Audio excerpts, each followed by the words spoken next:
Hi welcome to Sumi talkies. നമ്മൾ പണ്ട് ചെയ്ത പാപങ്ങളൊക്കെ തിരിച്ചടിക്കും എന്നൊക്കെ കേട്ടിട്ടില്ലേ? ഞാൻ അതിലൊന്നും അത്ര വിശ്വാസമില്ലാത്ത ആളായിരുന്നു. എനിക്ക് പക്ഷെ ഭയങ്കര വിശ്വാസം വന്നു ഐ നോബഡി കണ്ടതിന് ശേഷം. കാരണം ഓർമ്മയുണ്ടോ, നമ്മൾ പണ്ട് തെലുങ്ക് സിനിമകളൊക്കെ കുറ്റം പറഞ്ഞിരുന്നത് ഇപ്പോഴും നമ്മൾ പറയാറുണ്ട്. അപ്പോൾ ഏതോ കാലത്തെടുത്തൊരു തെലുങ്ക് സിനിമ ഇന്ന് പോയിട്ട് മലയാളത്തിൽ കണ്ടാൽ നമ്മുടെ അവസ്ഥ എന്തായിരിക്കും? അങ്ങനെയാണ് ഞാനിപ്പോൾ ഐ നോബഡി കണ്ട് ഇവിടെ വന്നിരിക്കുന്നത്. ഒട്ടും പ്രതീക്ഷിച്ചില്ല കേട്ടോ. കാരണം ഈ റൊഷാക്കും കെട്ടിയോളാണ് മാലാഖയൊക്കെ എടുത്ത നിസാം ബഷീർ ഇങ്ങനൊരു സിനിമ ക്രാഫ്റ്റ് ചെയ്യുന്ന വിചാരിക്കാൻ നമ്മളെ കൊണ്ടാവില്ല. അതുകൊണ്ടാണ്. എന്താണ് ഈ സിനിമയിൽ ചെയ്തു വെച്ചിരിക്കുന്നത്? എന്താണ് ഈ സിനിമ? ഞാൻ ഈ സിനിമേനെ കുറിച്ചിട്ട് പറയുമ്പോൾ എനിക്കൊരു പ്ലസ് പറയാനുള്ളത് എന്താണെന്നറിയോ? പിന്നെ അവർ ട്രെയിലറിലൊന്നും നമ്മളങ്ങനെ ഇതാക്കിയിട്ടില്ല. നമ്മളവർ ഒഴിവാക്കിയിട്ടില്ല. അതായത് മിസ്റ്ററീസ് ഒക്കെ ഒളിപ്പിച്ച് വെച്ച് ട്രെയിലറിൽ നമ്മൾ കാണുന്ന കഥ തന്നെയാണ് ഇതിൻ്റെ കഥ എന്ന് പറയുന്നത്. ഈ രാജീവ് എന്ന് പറഞ്ഞ ഗവൺമെൻറ് എംപ്ലോയി ആളൊരു അറിയാണ്ട് ഒരു ഒരു ബാങ്ക് ഹേസ്റ്റിൻ്റെ ഒരു പാർട്ടായിട്ട് മാറുന്നു. അതിന് ശേഷം പിന്നെ അവിടെ നിന്ന് കുറേ ആൾക്കാർ അങ്ങനെ ഇങ്ങനെ ഫോളോ ചെയ്യാണ്. എന്തിനാണെന്ന് ഞാൻ പറഞ്ഞതിൻ്റെ കാര്യമില്ലല്ലോ അല്ലേ, ഗസബിളാണ്. അപ്പോൾ അതാണ് സിനിമ. പിന്നെ അതിന് ശേഷം നമ്മൾ ട്രെയിലർ കണ്ട വേറൊരു കാര്യമുണ്ടല്ലോ, ഈ പാർവതി രാജീവ് കപ്പിൾ, അത് നമുക്ക് മനസ്സിലായി. അപ്പോൾ പാർവതിയും പൃഥ്വിരാജും തമ്മിലുള്ള ആ ഷോട്ടിൽ തന്നെ നമുക്കറിയാം ഇവർ തമ്മിൽ അത്ര വലിയൊരു സന്തോഷത്തിലല്ല. അല്ല, അത് സിനിമ അത് തന്നെയാണ് പറയുന്നത്. അപ്പൊ പിന്നെ ആ ഭാഗവും ക്ലിയർ അല്ല. പിന്നെ എന്താണ് എനിക്ക് ക്ലിയർ അല്ലാത്തതെന്നല്ല ചോദിക്കുന്നത്, ഒന്നുമില്ല ക്ലിയർ അല്ലാത്തത്. എന്തൊരു ആർട്ടിഫിഷ്യലായിട്ട് മേഡപ്പ് ചെയ്തിട്ടുള്ള സിനാരിയോസ് ആണെന്ന് പറയും ഈ സിനിമയിൽ മുഴുവൻ. ഇതിലെ കുറെ സ്റ്റണ്ട് സീനുകളും പൃഥ്വിരാജിനോടൊക്കെ നമുക്ക് ശരിക്കും പാവം തോന്നും കേട്ടോ. അവിടെ നിന്ന് ഓടുന്ന കുറെ ഷോട്ടുകളൊക്കെ ഉണ്ട്. എന്താണ് കുറെ എക്സ്ട്രാകൾ ഇങ്ങനെ കൊണ്ടു നിർത്തിയിട്ട് നമ്മൾ തെലുങ്കിലൊക്കെ കാണുന്ന പോലത്തെ അതേ ഷോട്ടുകൾ. അതെങ്ങനെ ഇങ്ങനെ മലയാളത്തിലെ ഒരു 2026 ഇറങ്ങിയ ഒരു പടത്തിൽ, ഇത്രയും വലിയ സ്റ്റാർ കാസ്റ്റും സംഭവങ്ങളൊക്കെ ആയിട്ടുള്ള ഒരു പടത്തിൽ ഇങ്ങനെ ഒരു ഒരു സിനാരിയോസ് ഇവർ എങ്ങനെ ക്രിയേറ്റ് ചെയ്തു, അല്ലെങ്കിൽ എന്തിന് ക്രിയേറ്റ് ചെയ്തു എന്ന് ചിന്തിച്ചിട്ട് ഞാൻ തിരിച്ചു വരുമ്പോഴൊക്കെ അതിങ്ങനെ ആലോചിച്ചുകൊണ്ടിരിക്കുകയായിരുന്നു.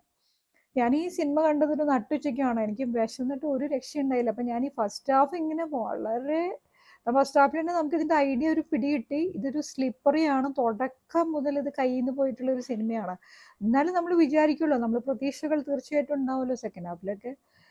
പ്ലോട്ട് പോകുന്ന നിലയ്ക്ക് ഒന്നും പ്രതീക്ഷിക്കാനില്ല. എന്നാലും നമ്മൾ ഇങ്ങനെ ഒരു ചരട് പൊട്ടിയ കയറ്റ് എന്നൊക്കെ കേട്ടിട്ടില്ലേ, അതുപോലെയാണ് സ്ക്രിപ്റ്റ് പോയിക്കൊണ്ടിരിക്കുന്നത്. അപ്പൊ സമീർ അബ്ദുൾ എന്ത് വിചാരിച്ചിട്ടാണ് ഈ സംഭവം എഴുതിയതെന്നൊന്നും നമുക്കറിയില്ല. എന്തായാലും ഒരു മോശം സമയമായിരുന്നു. അപ്പൊ ഇതിങ്ങനെ പോയിക്കൊണ്ടിരിക്കുമ്പോൾ സെക്കൻഡ് ഹാഫിലേക്ക് നമ്മൾ എന്തെങ്കിലുമൊക്കെ ഉണ്ടാവുന്ന ഒരു പ്രതീക്ഷ ചെറുതായിട്ടോ വെക്കേണ്ട കാര്യമൊന്നുമില്ല. എന്നാലും അപ്പൊ അത് അതിലും വലിയ ഫ്ലോപ്പിലേക്ക് ഇങ്ങനെ പോയിക്കൊണ്ടിരിക്കുകയാണ്. എന്താണ് ചെയ്യുന്നതെന്ന് ആർക്കും ഒരു പിടുത്തമില്ല. അതുപോലത്തെ ഒരു സ്ക്രിപ്റ്റിന്റെ ഒപ്പം ആൾക്കാരും ഇങ്ങനെ ഒരു ഒരു ലക്ഷ്യമില്ലാതെ എല്ലാ ആക്ടേഴ്സും ഇങ്ങനെ കിടന്നിട്ട് എന്തൊക്കെയോ ചെയ്യാണ്. ഒരു ലോജിക്കും ഇല്ല, ഒന്നുമില്ല. അപ്പൊ അതിന്റെ ഇടയിൽ ശങ്കർ രാമകൃഷ്ണൻ ലീഡ് ചെയ്യുന്ന ഒരു പോലീസുകാരുടെ ഒരു ഇതുണ്ട്. അതിൽ മധുബാലുണ്ട്, പിന്നെ കുറച്ച് പോലീസുകാരൊക്കെ ഉണ്ട്. അവർ എന്തൊക്കെയോ സംഭവങ്ങൾ അവിടെ ഇങ്ങനെ നമ്മൾ വിചാരിക്കും ശങ്കറൊക്കെ ഇപ്പൊ ഇങ്ങനെ കിടന്നിട്ട് എന്തോ സംഭവം ഇങ്ങനെ ചെയ്യാൻ പോവാണ്, എന്തൊക്കെയോ കണ്ടുപിടിക്കാൻ പോവാണെന്നൊന്നുമില്ല, ഒരു ചുക്കുമില്ല. അതിനുശേഷം പിന്നെ ഈ ഹക്കീം ഷാനെ കാണുമ്പോഴാണ് എനിക്ക് ഹക്കീം ഷാ ഇപ്പൊ എത്ര പോലീസ് റോൾസിലാണ് ഹക്കീം ഷാ ഇങ്ങനെ ഒരു വെജിറ്റബിൾ സ്റ്റേറ്റിൽ അഭിനയിച്ചുകൊണ്ടിരിക്കുന്നത്. അല്ല, ഹക്കീം ഷായുടെ അഭിനയത്തെക്കാൾ ഉപരി ഞാൻ ചോദിക്കുന്നത് ഇത്തരം ഒരു റോളുകൾക്ക് എന്തെങ്കിലും ഒരു ഒരു സിഗ്നിഫിക്കൻസ് എന്ന് പറഞ്ഞ സംഭവം വേണ്ടേ? അങ്ങനെ കുറേ ആയിട്ട് ഇപ്പൊ കാണുന്നു. അതുകൊണ്ട് ഇത് പറയാതിരിക്കാൻ പറ്റുന്നില്ല. പിന്നെ ഈ തമ്മിൽ വേദം തൊമ്മൻ പറയുന്നത് ഈ സിനിമയിൽ പാർവതിയാണ് കേട്ടോ. പാർവതി ഒട്ടും മേക്കപ്പ് ഒന്നും ഇല്ലാതെ വളരെ ഒറിജിനൽ ആയിട്ട് ആക്ട് ചെയ്യാണ്. അപ്പോൾ ഇതിലൊരു കാര്യം പറയാനുള്ളത്, എനിക്ക് ഇടയ്ക്കിടയ്ക്ക് തോന്നി പാർവതിയിലേക്ക് ഉർവശി കയറി വരുന്ന പോലെ. അതൊരു പോസിറ്റീവാണോ നെഗറ്റീവാണെന്ന് എനിക്ക് പറയാൻ പറ്റുന്നില്ല. കാരണം അതൊരു ഇമിറ്റേഷന്റെ പോലത്തെ ഒരു സംഭവമാണ് എനിക്ക് ഫീൽ ചെയ്തത്. എന്നിട്ട് പാർവതി ഭയങ്കര ഹെവിനെസ്സോട് കൂടിയിട്ടാണ് ഈ സിനിമയിൽ ഇങ്ങനെ അഭിനയിച്ചുകൊണ്ടിരിക്കുന്നത്. അത്ര ഹെവിനെസ് ഒന്നും പാർവതിയുടെ ക്യാരക്ടറിന് വരേണ്ട ഒരു കാര്യമില്ല. കാരണം ഇവര് തമ്മിൽ, രാജീവനും പാർവതിയും തമ്മിലുള്ള ഇഷ്യൂ ഒക്കെ നമ്മൾ ക്രിഞ്ച് സാധനം, നമ്മളിത് കണ്ട് കണ്ട് മടുത്തൊരു സംഭവമാണ്.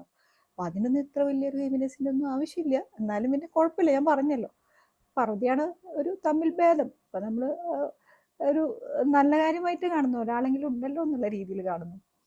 പിന്നെ ഇതില് രണ്ട് കുട്ടികളെ കൊണ്ടുവന്നിട്ട് പാർവതിയുടെ ക്ലിക്ക് ബൈറ്റ് അമ്മയാവാത്താണ് എൻ്റെ അമ്മത്തെന്നൊക്കെ പറഞ്ഞ് കുറെ സംഭവമൊക്കെ കണ്ടായിരുന്നു. അപ്പോൾ അതുമായിട്ട് കണക്ട് ചെയ്തിട്ടുള്ള കുറെ ഷോട്ടുകൾ സത്യം പറയാലോ ചിരി വരിക. എനിക്ക് പല സമയത്തും ചിരി വന്നിട്ടുണ്ട്. ഈ കുട്ടികളെ ഇതാക്കി ഭയങ്കര സംഭവമാക്കിയിട്ട് കുട്ടികൾ ഭയങ്കര ബ്രില്യൻ്റ് ആണെന്നൊക്കെ പറഞ്ഞിട്ട് കാണിക്കുന്ന കുറച്ച് സംഭവങ്ങളൊക്കെ ഉണ്ട്.